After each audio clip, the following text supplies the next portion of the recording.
What's up mga kabay? Welcome back.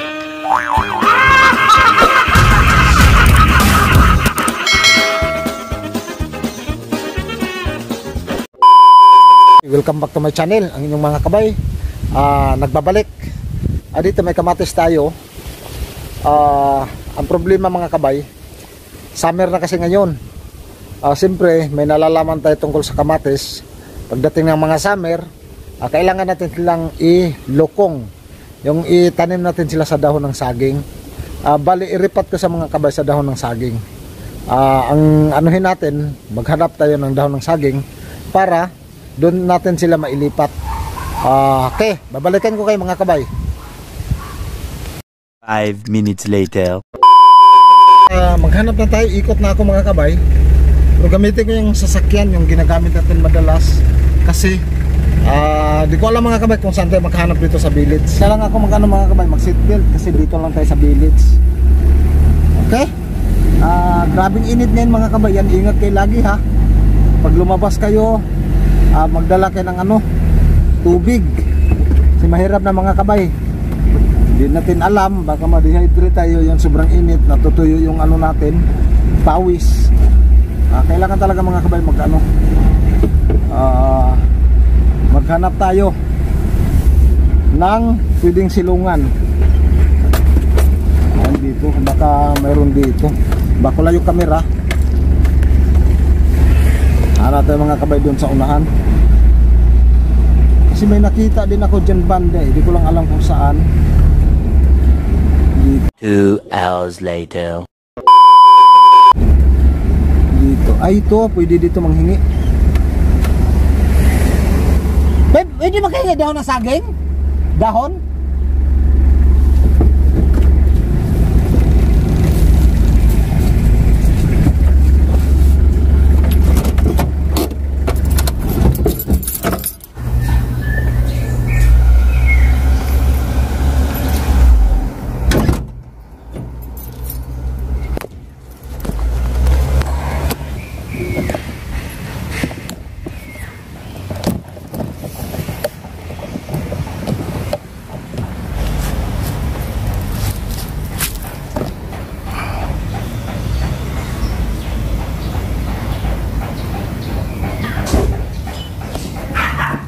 Yan, may nakikita tayo dito mga kabay. Dito pala maraming dahon ng saging, saka dami nilang tanglad, dami rin tanim.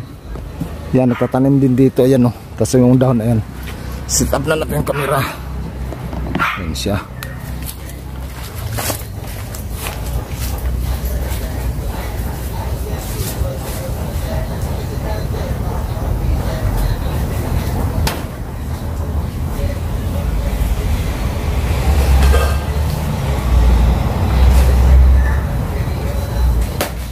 Isang piraso lang. Ito siya.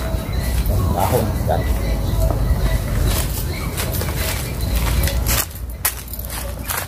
Five minutes later.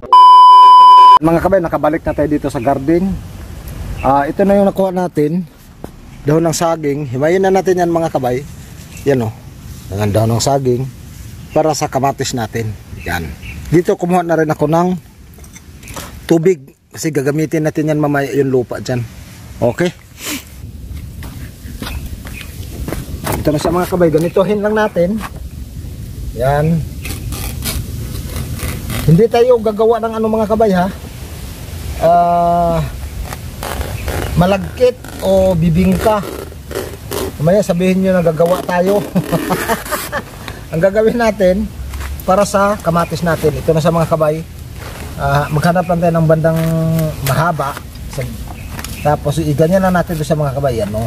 Base lang natin. Yan. Para doon sa lukong natin ng kamatis. Ganyan lang siya. Yan. Ito yung mga paraan mga kabay. Kasi pag ganito na summer, yung natin, yung tanim natin mga kabay, may iwasan natin na maanuhan tayo, mamatayan ng mga gulay. Kahit maiwan natin yan mga kabay, kahit hindi natin madiligan,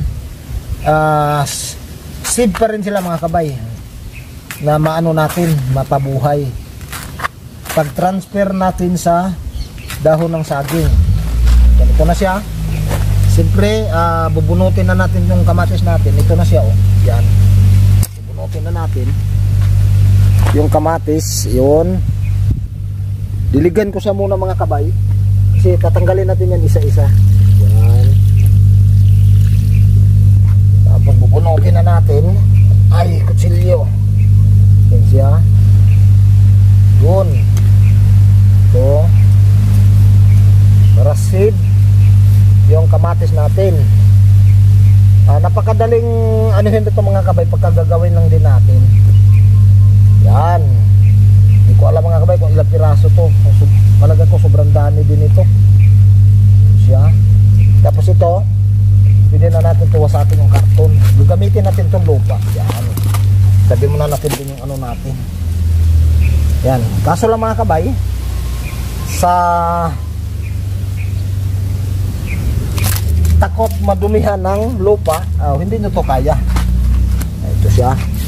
Lapit natin yung camera kung paano gawin natin. Yun. Dito natin gagawin. Ito na yung dahon. Ganito lang sa mga kabayan. Iikot natin. Yan. Tapos itong dulo, baluktutin natin ng paganyan mga kabay. Tapos yung dulo naman ipasok natin. Yan siya.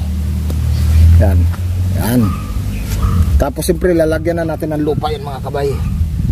Lalagyan natin ng lupa. Kuha natin ng kamatis. O, ganyan lang sa kadali mga kabay. Ang pag lulukong ng kamatis. Mga lumang ano to mga kabay, lumang tradisyon. Ito yung mga ginagawa natin dati sa probinsya. Yun. Ito na sa mga kabay. Na-transfer na natin. Ayan siya.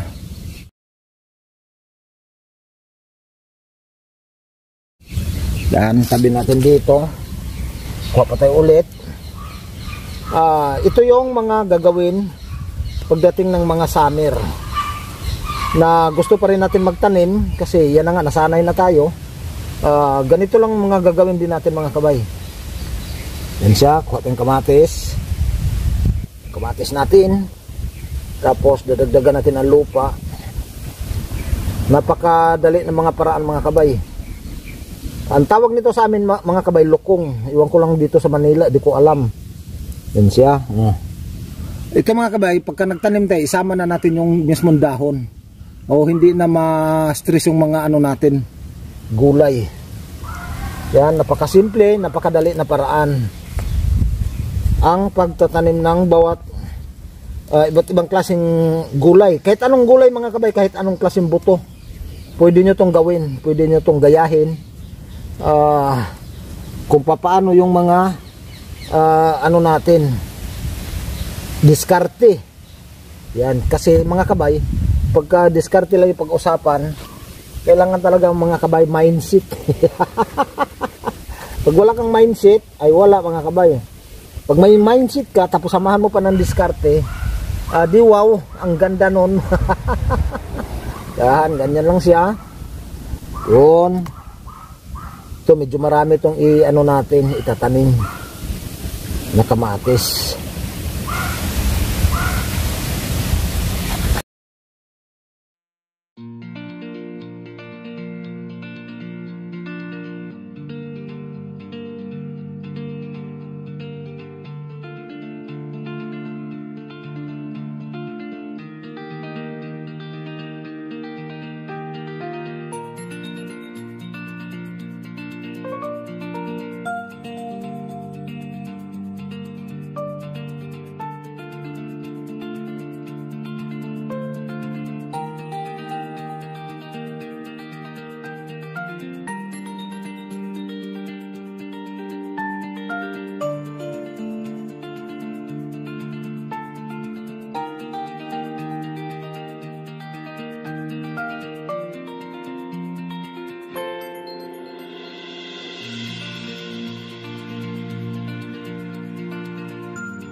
2 hours later.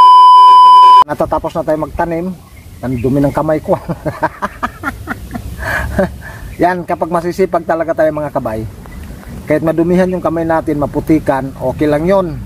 At least may aabangan tayo mga kabay na maani sa mga pinaghirapan natin, mga pinagpaguran.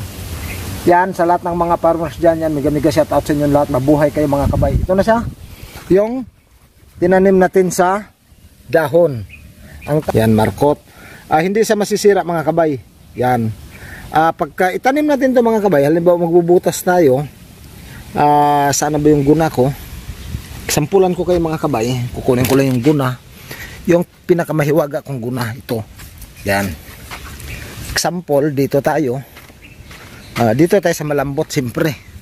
Mahirap pagka matigas. Ayan o. Yan. Paano ba to? Paano ko ba to hawakan? Gagalaw-galaw yung ano natin. Yan.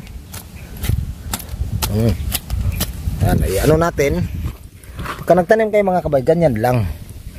Yan. Lagay lang natin siya. Kasama na yung dahon. Yan o. Yun. Oh. Okay na sa mga kabay.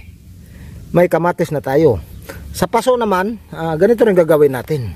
Sa paso naman mga kabay, halimbawa wala kang ano, puro simento yung bakuran mo, kapitbahay mo simento rin kasi nasa ano ka nga, nasa city.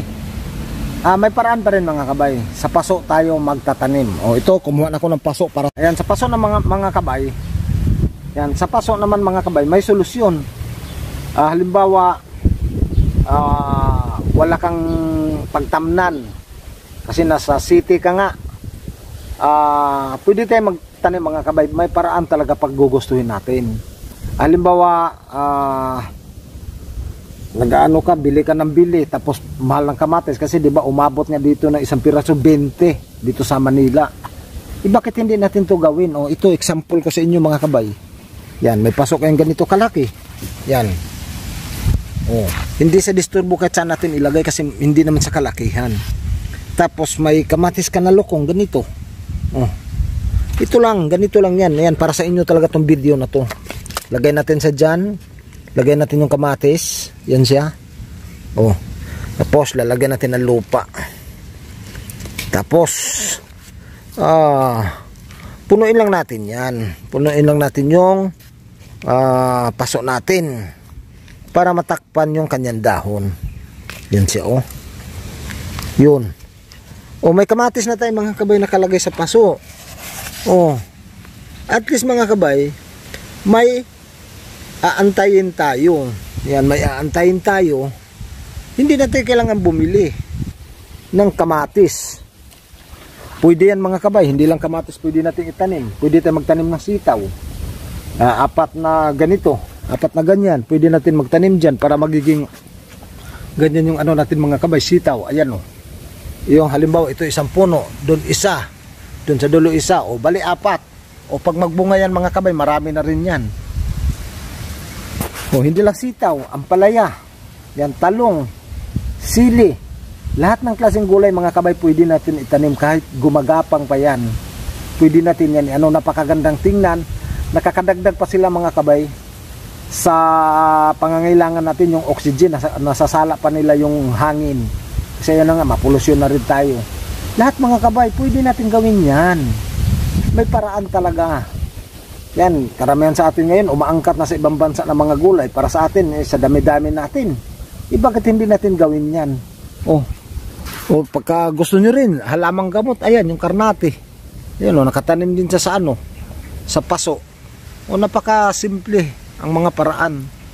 Basta sa atin mga kabay, yung mga video natin mga kabay, para sa inyo talaga to.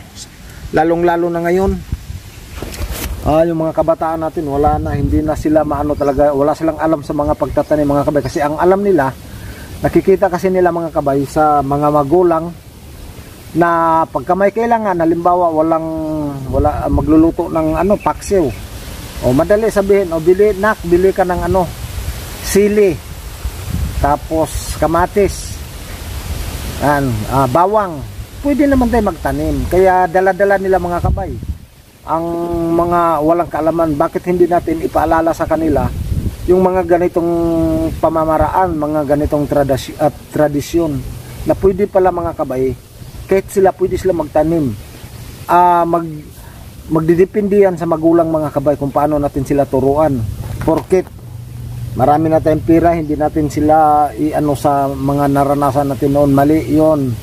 Dapat mga kabay, turuan talaga natin sila habang kasi hindi rin natin masabi na kahit nga makapagtapos ka ng pag-aaral, kapag marunong ka talaga, pwede ka pa rin magtanim. Walang bawal mga kabay sa pagtatanim. At least sa pagtatanim mga kabay, sa harvest natin 100% ng yung kinakain natin mga kabay, wala siyang chemicals. O yun lang, hanggang dito na lang. Ngayon, kita-kits sa sunod na mga video. Huwag kayo magalit mga kabay ha, kasi sa akin yung mga tinuturo ko para sa atin din yan, sa mga anak natin at sa mga susunod na henerasyon. Yan, sana huwag kayong masaktan, huwag kayong magalit sa akin. Ito lang yung mga ano ko para mamulat sila mga kabay. Okay? Kahit baka kung nagalit ka, hindi ka na mag-subscribe sa akin, hindi ka na mag-likes, paki-subscribe naman. Okay, kita-kits sa sunod ng mga video. Mga kabay, huwag kalimutan na paki-likes, paki-share, paki-pindot yung notification bell, pakipindot yung notification bell at saka paki-subscribe na rin. Bye-bye!